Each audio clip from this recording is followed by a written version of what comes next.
이서부화 중에서 하나를 이제 소개를 하면 그 해와 달이 이제 길을 가는 행인의 옷을 벗게 이제 시합하는 그 이야기가 있습니다.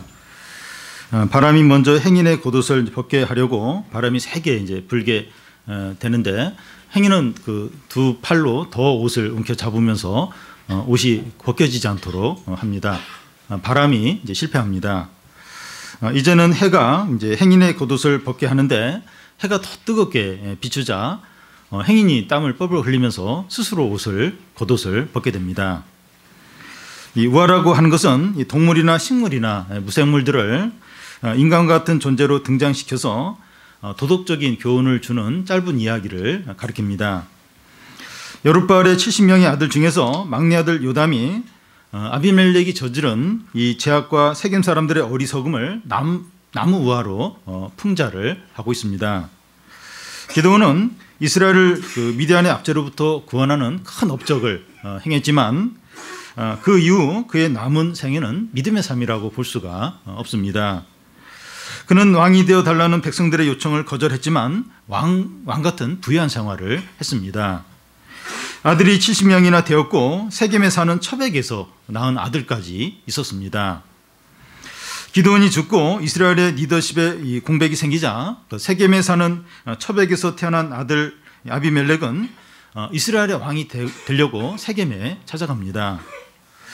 그는 외삼촌과 외할아버지 가족들을 찾아가서 70명의 아들들이 당신들의 왕이 되는 걸 원하느냐, 아니면 한 사람 내가 이 왕이 되는 것이 더 낫지 않겠느냐 하며 말합니다.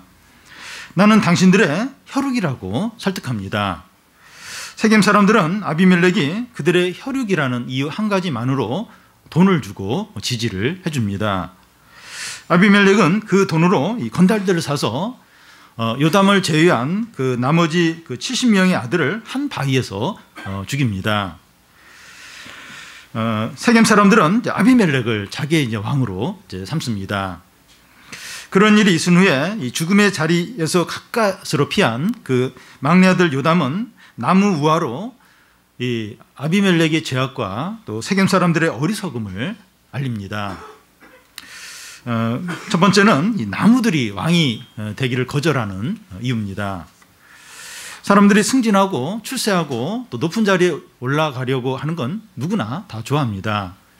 왜냐하면 지위가 올라감에 따라 특권과 부가 주어지기 때문입니다. 그런데 교회 안에서 어떤 중요한 위치가 되는 것을 부담스러워하고 사람들은 피하려고 합니다. 왜냐하면 교회 안에서의 자리는 특권보다는 희생을 더 많이 해야 될 때가 있기 때문입니다. 그리고 교회 안에서 섬기는 일들은 하나님의 뜻에 맞게 해야 되는데 쉽지가 않습니다. 그래서 이스라엘 백성들은 다른 이방 나라들과 다르게 자기 스스로 왕이 되겠다고 나서는 법이 없습니다. 하나님이 부르시면 그 부름을 받은 사람이 그 역할을 이제 하는 겁니다. 그런데 아비멜렉은 하나님의 부르심과는 상관없이 스스로 왕이 되려고 했던 겁니다. 그는 왕이 되는 과정에서 하나님의 인도도 받지 않고 큰 악을 저질렀습니다. 세겜 사람들도 그에게 동조해서 큰 악을 함께 저질렀습니다. 이런 상황에서 이 기드온의 막내 아들 요담은 그리심산 꼭대기로 올라가서 세겜 사람들에게 크게 외칩니다. 지금이라도 죄를 깨닫고 회개하고 잘못된 길에서 돌아서라는 겁니다. 그러면 그 요담이 세겜 사람들에게 외치는 그 우화의 내용을 살펴보겠습니다. 8절, 9절인데 우리 한 절씩 교대로 읽겠습니다. 하루는 나무들이 나가서 기름을 부어 자신들 위에 왕으로 삼으려 하여 감람나무에게 이르되 너는 우리 위에 왕이 되라 하매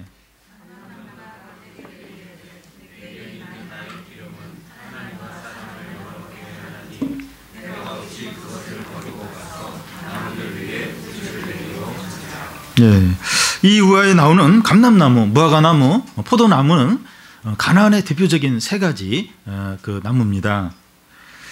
하루는 나무들이 이제 기름 부어 왕으로 삼을 이제 그 나무를 찾아갑니다. 나무들이 왕을 삼을 나무를 찾는 이유는 자기들을 이제 보호하고 또 돌봐주도록 하기 위해서입니다. 나무들이 첫 번째 감람나무에게 가서 너는 우리의 왕이 되라 이렇게 요청합니다. 그러자 감람나무는 대답하기를 나의 기름이 사람과 하나님을 영화롭게 하는데 내가 그것을 버리고 가서 다른 나무들 위해서 군림하는 게 옳지 않다 이러면서 거절합니다. 감람나무는 올리브유라고 해서 하나님께 제사할 때 소재로 사용하고 요리할 때 없어서는 안 되는 중요한 기름입니다. 이제 우리 한국의 주부들 주방에도 올리브유를 쓰는데 참 사람들에게 이렇게 음식하는데 아주 중요한 그런 것으로 사용됩니다. 감람나무는 자기에게 나오는 기름으로 하나님과 사람들을 영화롭게 하는데 이것을 포기하면서 다른 나무들 위에 서지 않겠다는 겁니다. 10절, 11절을 또 한 절씩 교대로 읽겠습니다. 나무들이 또 무화과 나무에게 이르되 너는 와서 우리 위에 왕이 되라 하매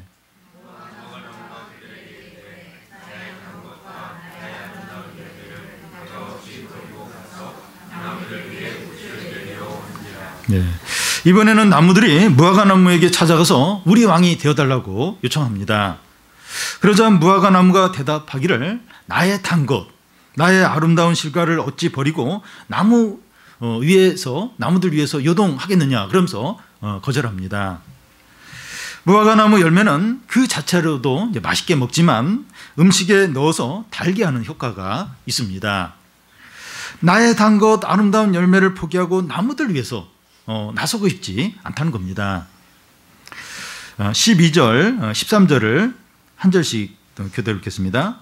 나무들이 또 무화과 포도나무에게 이르되 너는 와서 우리 위에 왕이 되라 하매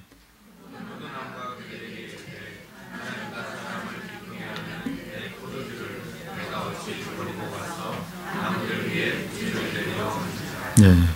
이번에는 나무들이 포도나무에 가서 우리의 왕이 되려고 요청합니다. 포도나무는 그 자체가 볼품없는 나무지만 포도 열매가 많이 맺히고 그 열매를 그대로 먹기도 하고 말려서 건포도로 또 먹기도 하고 또 그 포도주를 이렇게 짜서 포도주로 마시기도 합니다. 포도나무가 대답하기를 하나님과 사람을 기쁘게 하는 나의 포도주를 내가 어찌 버리고 나무들 위에 요동하리요 이렇게 합니다. 나의 포도주로 사람들과 하나님을 기쁘게 하는데 이것을 포기하면서까지 이 나무 위에서 군림하고 싶지 않다는 겁니다. 우화에 나오는 새 나무들은 다 이스라엘 백성들을 가리킵니다. 새 나무들의 반응이 보여주는 게 뭡니까? 하나님의 백성은 자신의 고유한 역할과 부르심이 있는데 이것을 버리고 사람들 앞에 나서서 군림하는 것은 죄 짓는 거라는 겁니다. 이스라엘 백성들의 죄 중에 가장 큰 죄가 하나님께서 각 가족별로 분배해 준 땅의 경계를 표시하는 지계표가 있는데 그 지계석 그걸 이제 옮기는 이게 가장 큰 죄 중에 하나입니다. 하나님이 정하신 한계를 넘어서서 욕심을 내는 것이 큰 죄입니다. 믿는 자들이 하나님이 주신 분량과 한계 안에서 사는 것이 아름답고 귀합니다. 그래서 이웃이 나에게 맞지 않다. 또 이 자리는 내 자리가 아니다. 그게 느껴지면 빨리 거기서 내려와야 됩니다. 이것이 욕심이라 싶으면 빨리 내려놓아야 됩니다. 그러니까 세상 사람들은 욕심을 포기를 안 해요. 계속 막 집착하고 막 욕심내고 그걸 막 가지려고 하고 그 자리에 올라가려고 하고 수단과 방법을 막 가리지 않는데 믿는 사람들은 이게 욕심이다. 이게 내 자리가 아니다. 이게 내 물건 아니다. 그러면 이렇게 다 그걸 빨리 포기를 해야 됩니다. 누가 뇌물을 줘요. 이건 자기 돈 아니죠. 그러면 안 된다 그러면서 집어넣고 이러면 이제 안 되는 겁니다. 이게 내 돈도 아니고 내 자리도 아니고 내 물건도 아니고 탐내면 안 돼. 근데 이제 그 부모들이 그 애들을 막 공부를 많이 시켜요. 근데 내 거 하고 내 거 아닌 거 이걸 안 가르쳐 주는 겁니다. 그러니까 이제 커서 높은 자리에 올라가서 자기 돈도 아닌데 그거 받고 자기 자리도 아닌데 그거 탐내고 그래서 막 이렇게 몰락하고 또 검찰 수사받고 그런 일들이 많이 있죠. 그래서 이 믿는 사람들은 이게 내 자리 아니다. 이거 내 물건 아니다. 내 거 아니다. 이러면 아예 생각을 하면 안 되고 빨리 내려놔야 합니다. 여러분 우리는 본래 가시나무 같은 자들이었습니다.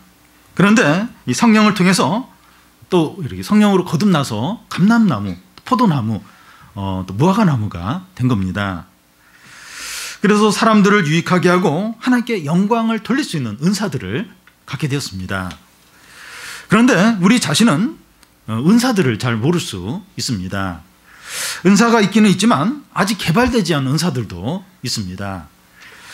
어떤 분은 내성적이고 소극적이고 은사가 이제 없는 것 같은데 시간이 지나면서 그 사람만 할 수 있는 어떤 그런 은사가 이제 이렇게 발견이 되고 그래서 남은 생애를 그 은사를 잘 사용해서 사람들을 풍성하게 하는 그런 분이 있습니다. 우리 중에 나는 뭐 잘하는 것도 없고 또 할 수 있는 것도 없고 근데 예배는 내가 열심히 드릴 수 있다. 이제 이런 분은 이제 교회에서 하는 모든 예배에 다 참석하는 분들이 있어요. 뭐 다른 뭐 은사도 없고 그냥 예배를 빠지지 않고 다 참석을 합니다. 이것도 굉장히 좋은 귀한 은사입니다. 청소를 하는 것이나 정리하는 것이나 설거지하는 것이나 아이들과 놀아주는 것들 이거 뭐 하찮아 보이는데 이런 걸 기쁘게 잘 하는 사람도 있어요. 이게 아주 귀한 이제 은사입니다. 그 외에도 뭐 다른 은사들이 다양한 은사들이 많이 있는데 다 귀합니다. 그래서 믿지 않는 자들 가운데 중요하지 않은 사람은 그러니까 믿는 자들 가운데 중요하지 않은 사람 한 사람도 없습니다. 다 이제 은사가 있어요. 그러니까 눈에 드러나는 그런 은사들은 사람들이 중요하게 여기고 드러나지 않는 은사는 별로 중요하지 않냐 여겨요. 근데 이 드러나는 은사는 사실 그런 은사를 가진 사람들은 어떤 면에서 좀 많아요. 근데 잘 드러나지 않는 사람은 그 사람만 가진 은사가 있고 참 그게 참 귀하게 왜냐하면 남들에게 없는 거니까 그게 참 귀하게 사용이 되고 또 많은 사람들을 유익해 하는 경우가 많습니다. 그래서 믿는 자들 중에서 아무 소용이 없는 이제 그런 사람 한 사람도 없습니다. 여러분 우리 한 사람 한 사람은 이 포도나무나 무화과나무나 감람나무처럼 사람들을 기쁘게 하고 유익을 주고 하나님께 영광을 돌릴 수 있는 자라는 것을 잊어버리면 안 됩니다. 우리 안에 그런 은사와 아름다운 것들이 다 있어요. 다른 사람과 비교하지 마십시오. 다른 사람을 부러워하면 안 됩니다. 나에 대한 하나님의 부르심과 분량에 따라서 사용이 되는 겁니다. 내가 누구와 같아야 되고 나에게 무엇이 있어야 되고 나의 상황이 좋아야 된다. 이렇게 생각을 하지 않아야 됩니다. 우리 자체가 감람나무이고 무화과나무이고 포도나무입니다. 뭐 남들같이 같이 돼야 되고 내가 지금 이 상황도 뭘 더 많이 가져야 그래야 이렇게 남을 섬길 수 있고 유익을 줄 수 있고 그게 아니라는 거예요. 그러니까 우리 그냥 자체가 감람나무이고 포도나무이고 무화과나무예요. 지금 내 분량과 은사로 얼마든지 사람들과 하나님을 기쁘게 할 수 있습니다. 지금 내가 가진 어떤 은사, 이 분량으로 얼마든지 하나님께 영광을 돌리고 또 사람들을 풍성하게 할 수 있습니다. 나에게 없는 건 주지 않은 것을 억지로 막 그걸 가지려고 하고 그것을 하려고 하고 그럴 필요가 없습니다. 주님 안에서 나답게 사는 겁니다. 주님 안에서 내 어떤 분량에 따라서 내가 할 수 있는 그거에 따라서 사는 겁니다. 그게 최상이고 최고입니다. 하나님은 나에게 주지도 않는 거, 내가 할 수도 없는 거, 그거 막 하라고. 부모들은 뭐 그런 경우 있어요. 너는 뭐가 돼야 된다.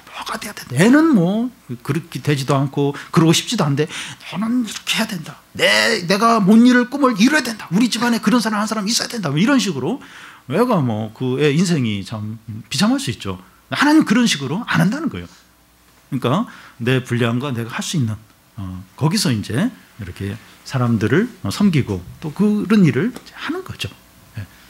그래서 주님 안에서 그냥 나답게 사는 겁니다. 남 부러워할 것도 없고 남과 비교할 필요도 없습니다. 볼 때는 남들 볼 때는 다 좋은 거예요. 저 집은 뭐 모든 일이 잘 되고 뭐 우리 집은 뭐 되는 일도 없고 이런데 저 가정은 너무 뭐 좋은 일만 많이 있는 것 같고 그 가정의 사정을 잘 몰라서 그래요. 죄송합니다만 저는 조금 알거든요. 조금 더 이렇게 여러분이 아는 것보다 조금 더 이제 많이 이제 아는데 그렇지가 않아요. 우리가 모르는 어떤 아픔들, 힘든 일들이 있어요. 그래서 남을 부러워하고 남과 비교하고 그게 사실 의미가 없어요. 그냥 내 분량과 한계 감사하고 그냥 주님 안에서 이렇게 나답게 이렇게 이제 살고 잘 이제 사용이 되는 거죠. 예. 그걸로 충분하다는 겁니다. 그러니까 우리 자체가 감람나무예요. 감람나무, 어떤 사람은 무화과나무, 어떤 사람은 포도나무. 진짜 단 것과 아름다운 것과 아주 유용케 하는 그런 어떤 은사들을 다 가진 너무나 소중한 그런 존재들이라는 겁니다. 다시 우화로 돌아가서 새 나무가 사나무 모두가 이제 왕이 되는 것을 거절하자 이 모든 나무들은 누구를 찾아갑니까? 14절 15절 한 절씩 교대로 읽겠습니다. 이에 모든 나무가 가시나무에게 이르되 너는 와서 우리 위에 왕이 되라 하매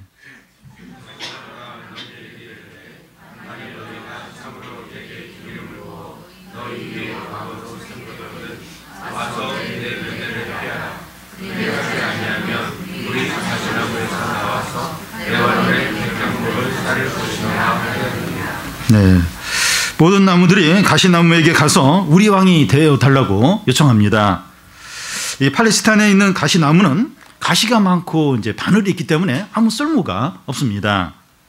가시나무가 그런 존재라면 자신의 한계를 인정하고 왕이 되어 달라고 할 때 거절을 했어야 했습니다.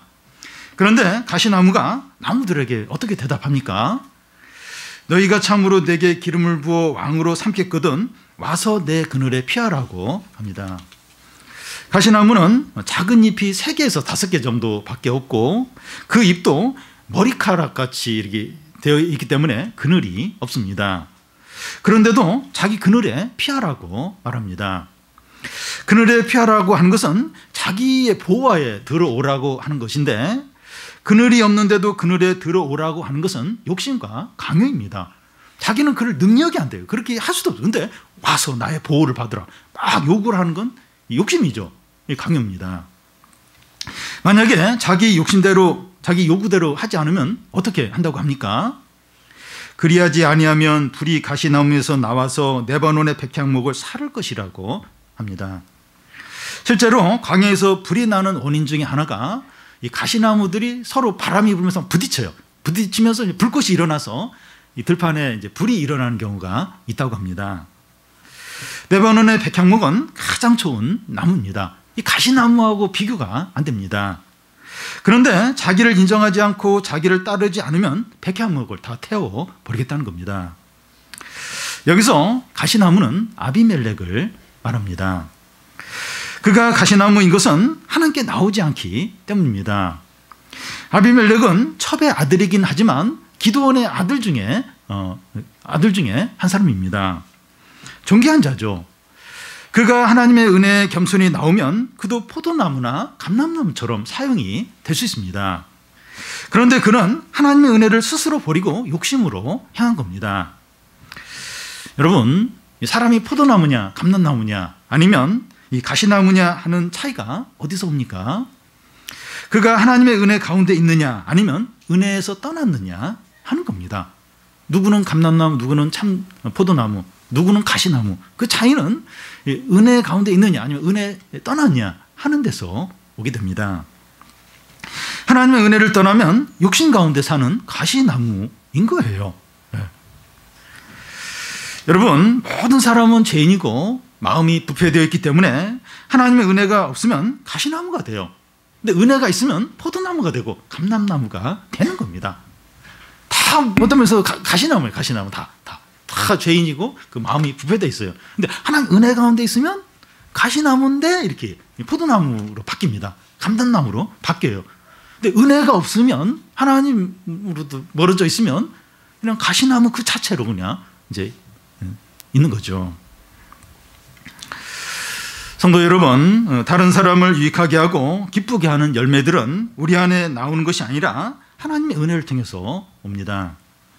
그런데 하나님의 은혜를 떠나 있으면 우리 안에 있는 열등감과 분노가 나와서 사람들을 찌르고 결국은 불태워 버리게 됩니다. 그래서 우리는 항상 말씀과 성령으로 충만해서 하나님의 은혜 가운데 있도록 해야 됩니다.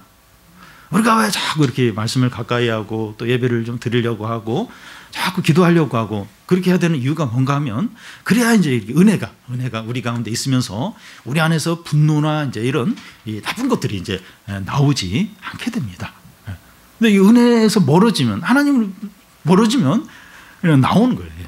좀 스트레스 받고 누가 좀 힘들게 하고 상황이 어려우면 화가 나오고 막 거친 말이 나오고 남들을 막 다른 사람을 해치는 그런 어떤 말들과 행동이 자기도 모르게 나는 그러고 싶지 않은데 그냥 나오는 거다. 왜냐하면 그 안에 그 온갖 안 좋은 게 들어있는데 은혜가 떠나면 뭐 거침없이 모든 걸 통해서 이제 나올 수밖에 없는 거죠.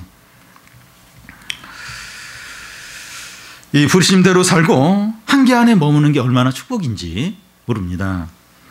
그렇지 않을 때 가시나무가 되어서 주위 사람들을 찌르고 이제 망하게 이제 하게 되죠. 다음은 그 진실로 의로우냐 하는 겁니다. 요담 우화의 핵심적인 주제는 진실로 의로우냐 하는 겁니다. 16절부터 마지막 절까지는 이 요담 우화가 이제 말하려고 하는 게 뭔가 하는 것을 보여줍니다.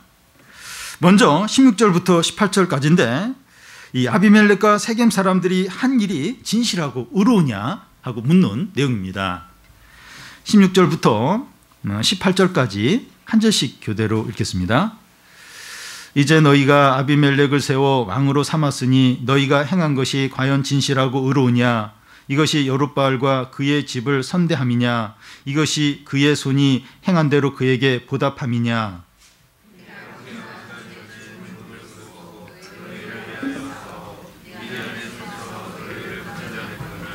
너희가 오늘 일어나 우리 아버지의 집을 쳐서 그의 아들 70명을 한 바위 위에서 죽이고 그의 요종의 아들 아비멜렉이 너희 형제가 된다고 그를 세워 세겜 사람들 위에 왕으로 삼았도다. 예.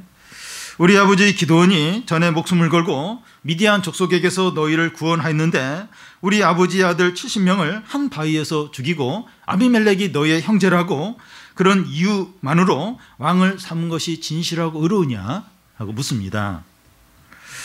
너희들이 지금까지 한 일을 한번 돌아보라는 겁니다. 이것이 여룻바알의 집을 선대한 것이냐, 그에게 보답하는 것이냐, 하나님의 백성의 신의를 지킨 것이냐 한번 돌아보라는 겁니다. 요담은 지금이라도 세겜 사람들을 회개하고 아비멜렉과의 관계를 끊고 하나님께 돌아오기를 바랬습니다. 이어서 이제 요담은 앞으로 아비멜렉과 세겜 사람들에게 일어나는 일을 성령을 통해서 예언합니다. 19절에서 21절까지 한 절씩 교대로 읽겠습니다. 만일 너희가 오늘 여룻바알과 그의 집을 대접한 것이 진실하고 의로운 일이면 너희가 아비멜렉으로 말미암아 기뻐할 것이요 아비멜렉도 너희로 말미암아 기뻐하려니와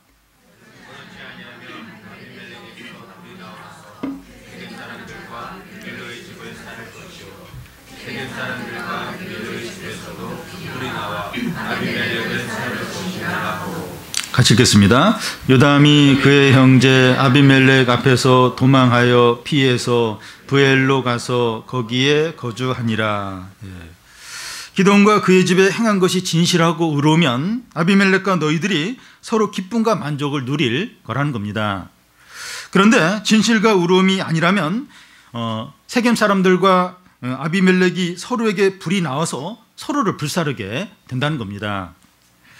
열등감과 분노가 있는 사람들끼리는 처음에는 서로 잘 맞는 것 같습니다. 뭔가 이렇게 잘 맞는 거예요. 이게 이 열등감과 분노가 있는 사람들끼리 처음에는 서로 막 너무 잘 맞는 거예요. 너무 잘 맞는 것 같습니다. 그런데 그런 좋은 관계가 오래가지 못하고 결국은 서로에게서 불이 나와서 서로를 불태우게 됩니다.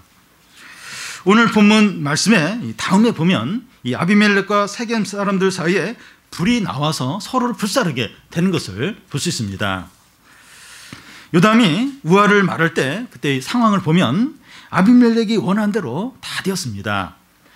세겜 사람들의 마음이 아비멜렉에게 다 향해 있고 대세가 아비멜렉에게로 기울어졌습니다. 분명히 옳지 않은 아주 나쁜 악을 행했는데 다 그 아비멜렉이 원한 대로 다 됐고 다 대세가 이제 아비멜렉에게로 기울었습니다. 어느 누구도 기드온의 집과 요담 편에 서는 자가 없었습니다. 그래서 요담이 이 우화를 외치고 나서 이 아비멜렉을 두려워해서 부엘이라는 곳으로 바로 이제 도망을 치게 됩니다. 그러니까 막 모든 이스라엘이 다 아비멜렉을 따르는 거예요. 다 지금 분명히 악을 행하고 불의를 행했는데 다 이제 아비멜렉 편으로 쓰고 분위기가 다 이제 아비멜렉으로 기울어져 버렸습니다. 이제 아비멜렉은 원하는 것을 다 이루었고 모든 것을 다 차지했습니다. 그런데 아비멜렉에게 없는 것이 있는데 그것이 바로 의로움이고 진실이에요. 의로움과 진실은 없었습니다.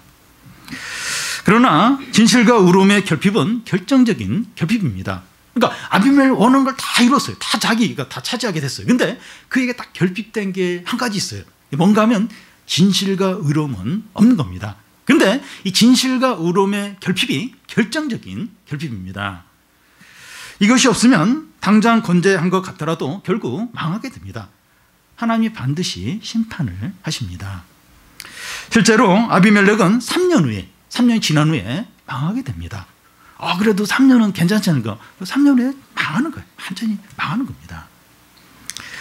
반면에 요담은 모든 것을 잃고 도망하였지만 그에게는 진실과 공의가 있었습니다. 요담은 없어요. 아무것도 없어요. 아무것도 없는데 그에게는 진실과 공의가 있는 겁니다. 그가 아비멜렉과 힘으로 싸울 수는 없었지만 이 진실과 공의를 이제 외치고 있습니다. 그는 절망적이고 두려운 상황 가운데서 진리를 믿었고 하나님께 소망을 뒀습니다. 그때로부터 3년 뒤에 요담이 외친 진리대로 하나님께서 이루셨습니다. 그러니까 이때 상황만 보면 뭐 그냥 막 입만 살아가지고 무슨 뭐 이렇게 말하는 것 같아요. 하나님 말씀 말하는 것 같고 뭐 쫄딱 망했고 아무것도 없고 오히려 악을 행한 자가 모든 걸 다 차지하고. 근데 딱 3년 지나니까 요담이 말한 대로 하나님이 그대로 이루셨습니다. 그 56절, 57절을 이제 보면 아비멜렉이 그 형제 70명을 죽여 자기 아버지에게 행한 악행을 하나님이 이같이 갚으셨고 또 세겜 사람들의 모든 악행을 하나님이 그의 머리에 갚으셨으니 여룻바알의 아들 요담의 저주가 그에게 응하니라. 결국은 진리대로 다 이루어졌습니다.